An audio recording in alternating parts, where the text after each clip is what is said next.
अस्सलामुअलैकुम, क्या हाल है जी सबका। आई होप सब खैरियत से होंगे। अल्हम्दुलिल्लाह मैं भी ठीक हूँ। और जी व्लॉग शुरू करती हूँ अपना सुबह के ही टाइम से। और व्लॉग जो है ना वो मेरा काफ़ी डेज़ के बाद मेरा ख़्याल अपलोड होगा।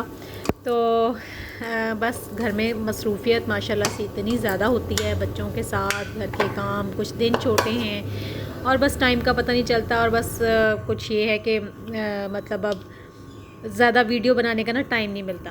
तो खैर यहाँ पे जी सुबह का ही टाइम है और सुबह से बस अब ये मैं आज की अपनी डे की रूटीन आपके साथ शेयर कर रही हूँ कि सारा दिन में क्या क्या होता रहा। तो यहाँ पे जी एज़ यूजुअल बच्चों के स्कूल जाने का टाइम है और ये व्लॉग है जी मेरा फ्राइडे का। और यहाँ पे जी मैंने बच्चों को आज बना के देने हैं सैंडविचेस लंच बॉक्स में। और मैंने बस 2 एग बॉयल किए हैं और एग मैंने रात को ही बॉयल करके रख लिए थे।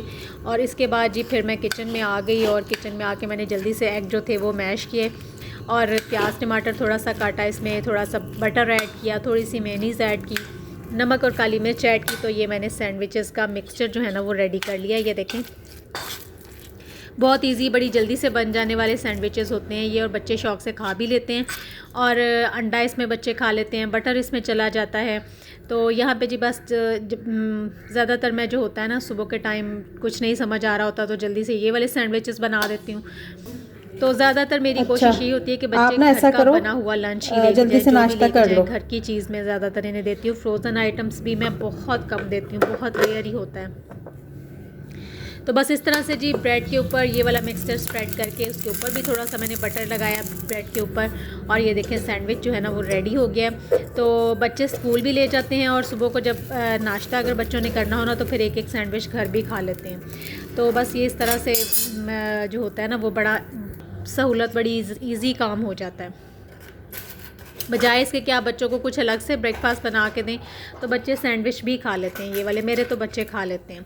तो यहाँ पे जी बस मैंने बेटी का लंच बॉक्स जो है वो पैक किया है और दरमियान वाली बेटी ने सबसे पहले निकलना होता है, उसकी कॉलेज की बस पहले आ जाती है। तो सबसे पहले फिर उसका ब्रेकफास्ट और उसका लंच बॉक्स रेडी करती हूँ।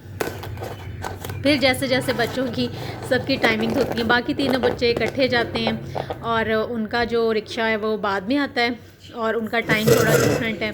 तो इस वाली बेटी ने जल्दी जाना होता है तो इसकी बस भी जल्दी आ जाती है। फिर सबसे पहले इसका ब्रेकफास्ट और इसका लंच बॉक्स वगैरह रेडी करके रखती हूँ।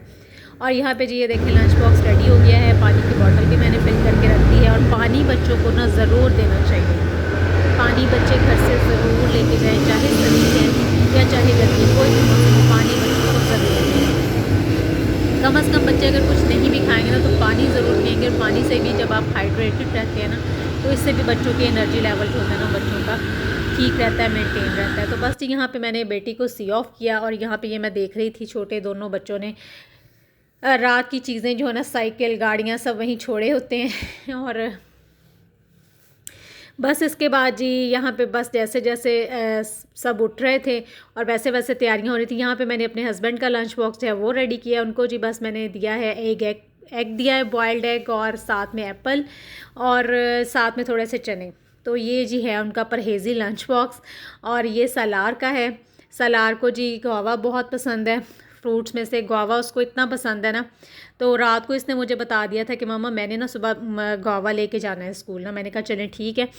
और उसकी क्लास में भी ना आज उसने लेटर जी पढ़ना था तो टीचर का भी मैसेज आया हुआ था कि ना बच्चों को ना कोई जी से शुरू होने वाला फ्रूट जो है ना वो आप दें, कोई भी चीज़ दे दें जो जी से स्टार्ट हो। तो यहाँ पे जी फिर मैंने ये सलार को आज गुआवा दिया है। और जब मैं इस तरह से कोई फ्रूट देती हूँ ना लंच बॉक्स में तो मैं ना उसको ऊपर से ना ये क्लिंग फिल्म जो होती है ना इससे रैप कर देती हूँ। ये अमरूद की तो ख़ास तौर पे स्मेल ऐसी होती है ना कि ये दूसरी चीज़ों में जाती है। तो यहाँ पे जी बस फिर मैंने उसको क्लिंग फिल्म से अच्छी तरह से रैप किया और लंच बॉक्स सलाद का भी रेडी कर दिया, साथ में एक बनाना दे दिया है। और सलाद का माशाल्लाह ये है कि वो फ्रूट्स शौक से खा लेते हैं। बनाना हो गया, गुआवा तो उसको बहुत ही पसंद है। तो बस जी इसके बाद बच्चे सारे चले गए स्कूल, हस्बैंड भी चले गए स्कूल, कॉलेज चले गए। और मैं जी अब मेरी जो डे की रूटीन है ना वो हो गई है स्टार्ट। इसके बाद बच्चों के जाने के बाद, सबके जाने के बाद फिर मैं अपना ब्रेकफास्ट वगैरह करती हूँ, थोड़ी देर मोबाइल यूज़ करना होता है, वीडियो एडिटिंग करनी होती है, वो सारे काम करने होते हैं। और आजकल आपको जैसा कि पता है कि सर्दियां शुरू हो चुकी हैं और साग जो है ना वो साग शरीफ जो हैं वो तशरीफ़ ला चुके हैं पाकिस्तान में। और खूब साग की बहार आई हुई है और ये हमारे घर में ना माशाल्लाह से ये दूसरा साग का बड़ा सारा एक देगचा जो होता है ना वो बन रहा है। और साग में ये हमारी जो मासी है ना ये वो स्पेशल अपनी वाली साइड से ना अपने गांव वाली साइड से ये साग लेके आती है, सरसों का साग। बहुत पहले मैं एक बना चुकी हूँ भर के, तो बहुत मज़े का बना था, सबको घर में ना सबको बहुत पसंद आया। तो अब ये दूसरी दफ़ा फिर उससे मंगवाया है कि चले जी एक दफ़ा फिर इसको बना के रख लें। तो बस इसके बाद जी उसको मैंने कंप्लीट किया, पानी उसका खुश किया, साग अच्छी तरह से जब गल गया फिर उसको जो मकई का आटा डाल के उसको घोटा लगाते हैं वो लगाया। पंजाबी ज़बान में उसको कहते हैं अल्लन लगाना। तो वो मैंने लगाया। बस उस टाइम मेरे से वीडियो नहीं बन पाई क्योंकि वो इतना बड़ा देश का था और वो उसको हैंडल करना जो था ना वो काफ़ी मुश्किल होता है, पसीने छूट जाते हैं जब आप उसको घोटा लगाते हैं। तो खैर जी अल्हम्दुलिल्लाह वो कंप्लीट हो गया। उसको फिर मैं ये करती हूँ कि उसके पैकेट्स बना के ना वो हम फ्रीज़ कर देते हैं, फिर जितना यूज़ करना होता है बस वो फ्रेश उसको तड़का लगा लिया जाता है। और उसमें से जी एक पैकेट जो था ना वो मैंने ये देखिए ये जो मट्टी की हांडी होती है ना उसमें डाला हुआ है। उसको दोबारा से मैंने थोड़ा सा हल्का सा ये देखिए घोटा लगा के जो वो होता है ना वो जिससे घोटा लगाते हैं वो लगा के, और यहाँ पे जी मैंने इसको देसी घी का तड़का लगाया है, लहसुन का और साथ में अदरक का, और ऊपर जी मैंने इसमें डाला है फ्रेश कटा हुआ धनिया। इतना मज़े का इसका टेस्ट बना है कि मैं आपको बता नहीं सकती। मतलब इसकी जो जब तड़का इसका लगता है ना तो इसकी जो खुशबू उठती है बहुत मज़े का। और साथ में जी मैंने इसके सेंटर में रख दिया है एक मक्खन का बड़ा सारा जो होता है ना वो एक पेड़ा जिसको कहते हैं वो रख दिया है। और लें जी साग रेडी है और इसको आप फ्रेश मकई की रोटी के साथ खाएं, पराठे के साथ खाएं, बहुत मज़े का लगता है। मतलब थोड़ा बनाना मुश्किल तो है, टाइम लग जाता है, लेकिन बहुत मज़े का बनता है और हमारे घर में जी माशाल्लाह सभी शौक़ से खाते हैं, तो फिर चीज़ बनाने का मज़ा भी आता है। तो बस जी इसके बाद जो था ना वो डाइनिंग टेबल पे ना काफ़ी चीज़ें बिखरी पड़ी थी। मैंने कहा चलें पहले इनको तो समेटूँ ना। तो ये देखें यहाँ पे ना ये बॉक्स में खोल रही हूँ तो देखते हैं इसमें से क्या निकलता है वैसे मुझे तो पता है कि इसमें क्या है। तो ये जी रात को मंगवाए थे मैंने एग्स मैं ना रात को जब हस्बैंड मेरे बाहर जाते हैं ना अपने फ्रेंड्स के साथ, तो वो फिर ना जो भी चीज़ें घर की ख़त्म हुई होती है ना मैं बता देती हूँ उन्हें कि ये चीज़ लेके आनी है। तो वो माशाल्लाह से जब लेके आते हैं ना तो फिर आप कह लें कि जैसे वो बहुत ज़्यादा ना, आप जिसको हम कहते हैं ना पंजाबी में थोक के हिसाब से, तो वो माशाल्लाह से ऐसे चीज़ लेके आते हैं तो अंडे ख़त्म हुए थे, मैंने उनसे कहा कि अंडे ना आप ले आइएगा रात को आते हुए, और वो माशाल्लाह से जी ये पूरी जो होती है ना एक पेटी जो होती है वो लेके आए हैं। तो खैर अच्छी बात है, घर में चीज़ मतलब ज़्यादा ही आए तो अच्छा होता है। माशाल्लाह बच्चों वाला घर है और जो होता है ना वो चीज़ फिर कोई आपको फ़िक्र नहीं होती कि बस ये अब ख़त्म हो रही है तो फिर दोबारा मंगवाने का होता है। तो यहाँ पे जी फिर मैंने कहा कि चलेंगे अब ये रात से आए पड़े हैं, इनको भी निकाल लूँ, इनको वॉश करके फिर इनको भी फ्रिज में रखती हूँ। तो बस यहाँ पे ये फिर मैं ये वाला काम कर रही थी। और ये लेके आते होते हैं मेरे हस्बैंड होलसेल जो होती है ना शॉप्स होती हैं जो डीलर होते हैं वहाँ से, उनसे ना फिर ये होता है कि बड़े अच्छे वाले सही वाले एग्स मिल जाते हैं, एक ही साइज़ के होते हैं, टेस्ट इनका अच्छा होता है। वरना आम यूजुअली जो मार्केट में मतलब जो हमारे घर के करीब जो शॉप्स वगैरह छोटी छोटी बनी होती हैं ना उनसे फिर एग ठीक नहीं मिलते। तो खैर जी वो फिर मैंने चीज़ें वगैरह सारी समेट के रखी, एग्स धोए, उनको फ्रिज में रखा। तो इसके बाद जी अब यहाँ पे मैं बनाने लगी हूँ जी मकई की रोटी। और चले मैंने कहा चले आप लोगों के साथ भी मैं तरीका शेयर करती हूँ कि कैसे बनाती हूँ। यहाँ पे जी मैंने आटा ले लिया है मकई का और इसको जी मैंने बहुत तेज़ गर्म पानी था, बॉइलिंग वाटर जो होता है ना वो मैंने इसमें डाला है और इसको पहले मैंने स्पैचुला की मदद से थोड़ा सा मिक्स किया और फिर मैंने इस तरह हाथों की मदद से ना इसको सारा आटे को ना इकट्ठा करते जाना है, मिक्स करते जाना है अच्छी तरह से। तो कहते हैं ना कि प्रैक्टिस मेक्स मैन परफेक्ट, तो मेरा भी यही हाल है। वरना मतलब मैं अभी सोचती हूँ ना कभी कि शादी से पहले तो कभी भी ऐसे काम नहीं किए थे, कभी साग नहीं बनाया था, कभी सोचा भी नहीं था। और जब अम्मी भी बनाया करती थी ना तो बहुत उलझन होती थी, मतलब साग की स्मेल से ही ना बड़ी अजीब सी मतलब होना कि मैंने अम्मी को कहना कि ये ना बनाए। हमारे घर में ना एक मासी आती होती थी साग लेके ना, तो मेरी जब उन पे नज़र पड़ जानी ना तो मैंने कहना कि अम्मी को पता ना चले और मैंने ना उसको भगा देना साग वाली को तो खैर अब यहाँ पे जी टाइम ये है कि ज़ाहिर टाइम चेंज हो जाता है। अब माशाल्लाह मैं ख़ुद जब ये सारे काम करती हूँ ना तो मुझे हंसी आती है कि एक कोई टाइम वो भी था। और यहाँ पे देखें मैंने ना आटे को अच्छी तरह से सारा जो था ना वो पानी से इसको गूंद लिया है और थोड़ा सा इसमें मैंने ऑयल की ऐड किया है जी ऑयल। तो मैं बात कर रही थी मैंने भी कभी मकई की रोटी नहीं बनाई थी, लेकिन 3-4 साल से अब मैं बना रही हूँ और अल्हम्दुलिल्लाह कि बन जाती है ठीक। तो मैं बात ये कर रही थी कि काम जो होता है ना वो करना कोई भी मुश्किल नहीं होता, लेकिन अगर आप उसको नीयत से करें, उसको सीखने की नीयत करें ना, इरादा करें, तो फिर आपको सब काम आ भी जाते हैं। तो वरना कुछ लोग कहते हैं कि मकई की रोटी बनाना बहुत मुश्किल होता है जी, ये नहीं हमसे बनती। तो होता तो मुश्किल काम है, लेकिन ये है कि बस आप थोड़े थोड़े टिप्स एंड ट्रिक्स सीख लें तो आप भी बना ही सकते हैं। तो खैर जी यहाँ पे मैंने ना इसको आटे को बहुत तेज़ गर्म पानी से ना इसको हल्का हल्का मतलब गूंद के मिक्स करके ना इसको थोड़ी देर के लिए छोड़ दिया था। थोड़ा सा मैंने इसमें ऑयल भी ऐड किया था। आप कह लें कि 15 to 20 मिनट्स मैंने इसको छोड़ दिया था। मैंने और काम किया इसके बाद जी, फिर मैंने कहा चलें आप रोटियाँ बनाते हैं। और फिर मैं क्या करती हूँ कि इस तरह से मैं ना एक प्लास्टिक शीट ले लेती हूँ। तो उसको जी बस इस तरह से इसको स्क्वायर काट लेना है। थोड़ा सा इसके ऊपर लगाएंगे जी ऑयल इस तरह से, और बस इस पर हम रखेंगे जो हमारा मकई का आटा है ना, इसको पहले हाथ में लेके पहले अच्छा गूंदने के बाद फिर मैंने इसको ना हाथों की मदद से मसल लिया इसको काफ़ी ज़्यादा, मतलब आप 4 to 5 टाइम इसको अच्छी तरह से ना आटे का एक पेड़ा जो आपने लेना उसको अच्छी तरह से मसलते जाएं हाथ से। तो फिर इसमें जो एक इसकी जो होती है ना एक स्टिकीनेस होती है, इसमें एक लेस होती है, वो इसमें आ जाती है और ये आटा जो होता है ना वो जुड़ना शुरू हो जाता है।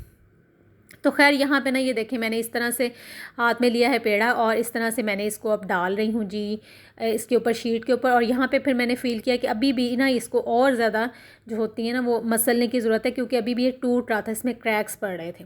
तो खैर मैंने कहा चलें अब ये वाली रोटी तो बनाती हूँ ना, अब अगले वाला जो होगा ना उसको फिर मैं ज़्यादा इसको ज़ोर लगा के ना ज़्यादा मसल लूँगी। तो खैर रोटी इस तरह से भी बन जाती है, मतलब आपको लग रहा होगा कि जैसे ये टूट रही है लेकिन जब मैं इसको तवे पे डालूंगी ना सेट हो जाएगी। अच्छा दूसरा ये होता है, दूसरी टिप इसकी ये है कि आपने ना आटे को थोड़ा सा, इस वाले आटे को जब आप इसका पेड़ा बनाए ना थोड़ा सा इसको पानी लगा लें, अपने हाथों पे लगा लें, आटे पे दोनों साइडों पे लगा लें और फिर आप इसको ना रोटी बनाएं, तो फिर आपकी रोटी जो होती है ना वो सॉफ्ट भी बनती है और टूटती भी नहीं है। तो खैर जी यहाँ पे ये देखें मैंने किसी न किसी तरह से रोटी को सेट कर लिया है। यानी चीज़ों को आप ना फिक्स करना सीखें, आपको फिर काम जो होते हैं ना वो सही हो ही जाते हैं। तो यहाँ पे जी मैंने तवा जो है उसको ग्रीस कर लिया है ऑयल से और इसके बाद जी मैं इस पर डाल दूँगी और रोटी जो है वो फिर बन जाएगी, पक जाएगी। तो ये देखें जी, ये देखें अब मैंने ना इसको इस तरह से ये देखें ये डाल दिया है। अब ये वाली थोड़ी सी मेरी रोटी ऐसी लग रही है जैसे ना टूटी, वाकई में थोड़ा सा ये जो पहला पेड़ा था ना ये इसको मैं इतना ज़्यादा मैंने वो मसला नहीं। अब ये वाली देखिए ये बड़ी अच्छी बनी थी। तो बस इस तरह से जी आपने जो है ना वो कोशिश करके कुछ ना कुछ कर ही लेना है।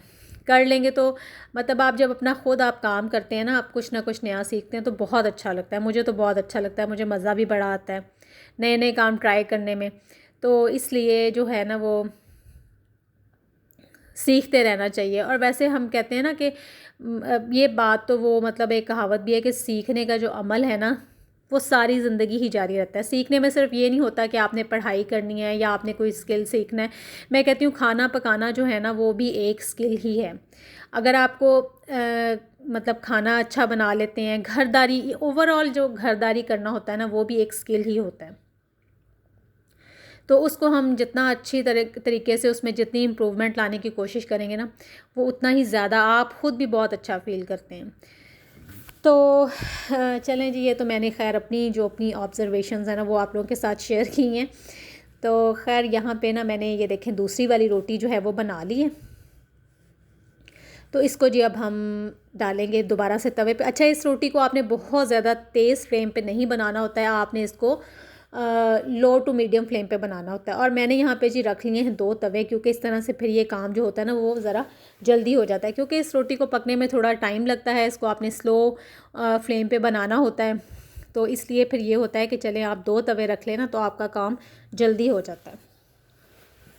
इस तरह से तवे को आप ग्रीस ज़रूर करें तो फिर आपकी रोटी बड़ी अच्छी बनेगी। ये देखें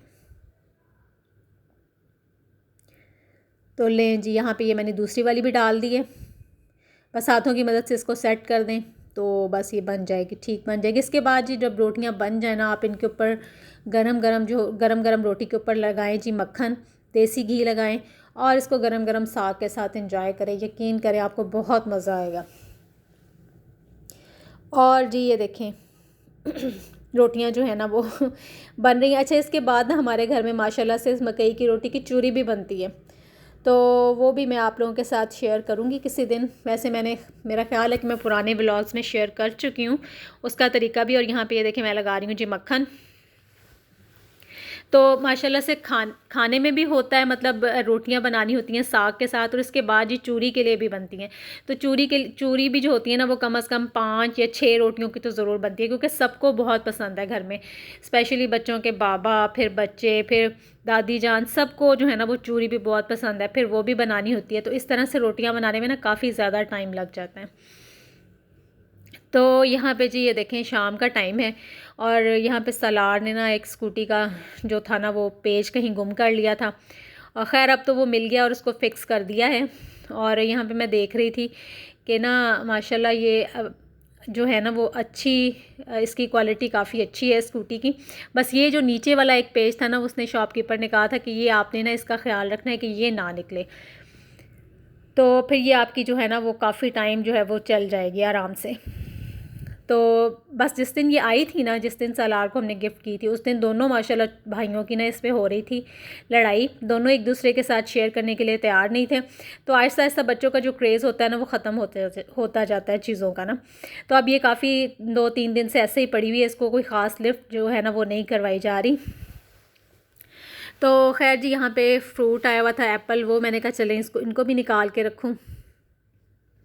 तो यहाँ पे फिर मैं यही सोच रही थी माशाल्लाह, जब भी मैं अपने हस्बैंड को कोई चीज़ लाने का कहती हूँ ना, तो उन्होंने माशाल्लाह से खूब जो होता है ना वो ज़्यादा सारा ही जो भी लेके आना होता है ना वो लेके आते हैं। तो अब यहाँ पे ये एप्पल जो है ना ये जो माशाल्लाह से पूरे जो है ना वो 5 kg लेके आए हैं।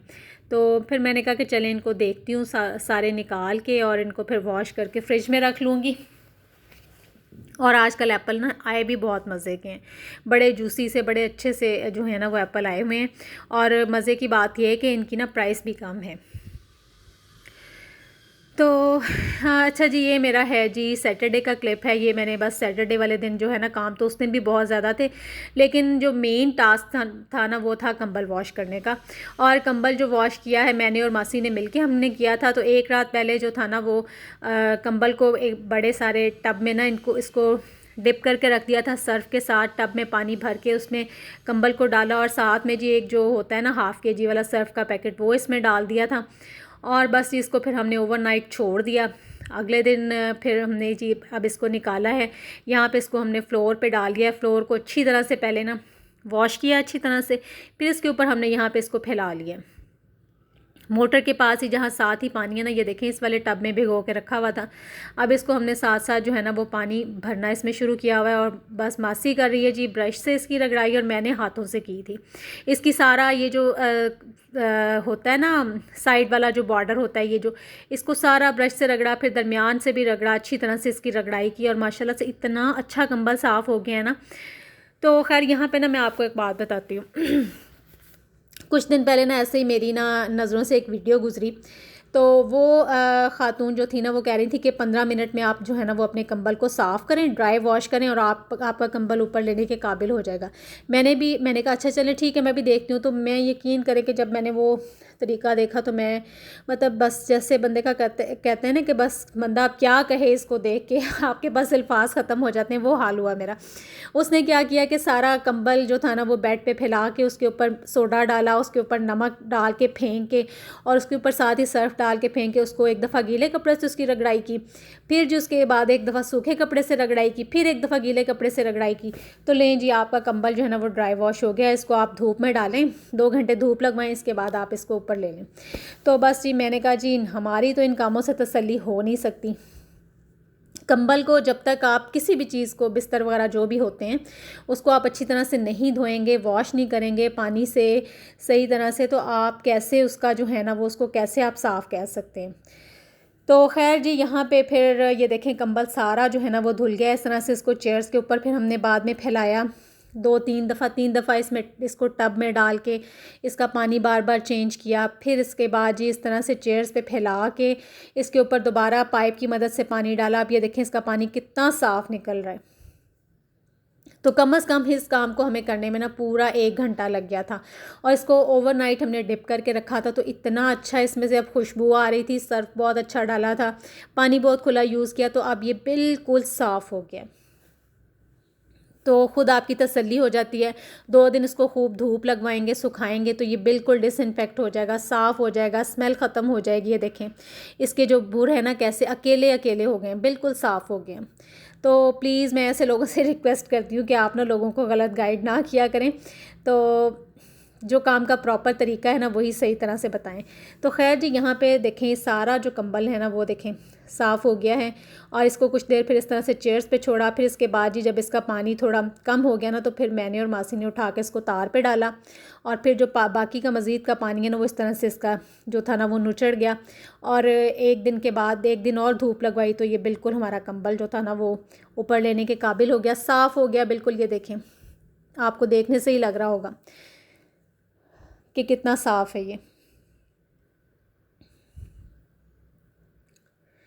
तो चलें जी, मैंने कहा आपको बताती हूँ कि ये मतलब लोग किस किस तरह के जो होते हैं ना वो काम करते हैं। तो बस इसके साथ ही मुझे दें इजाज़त। अल्लाह हाफ़िज़।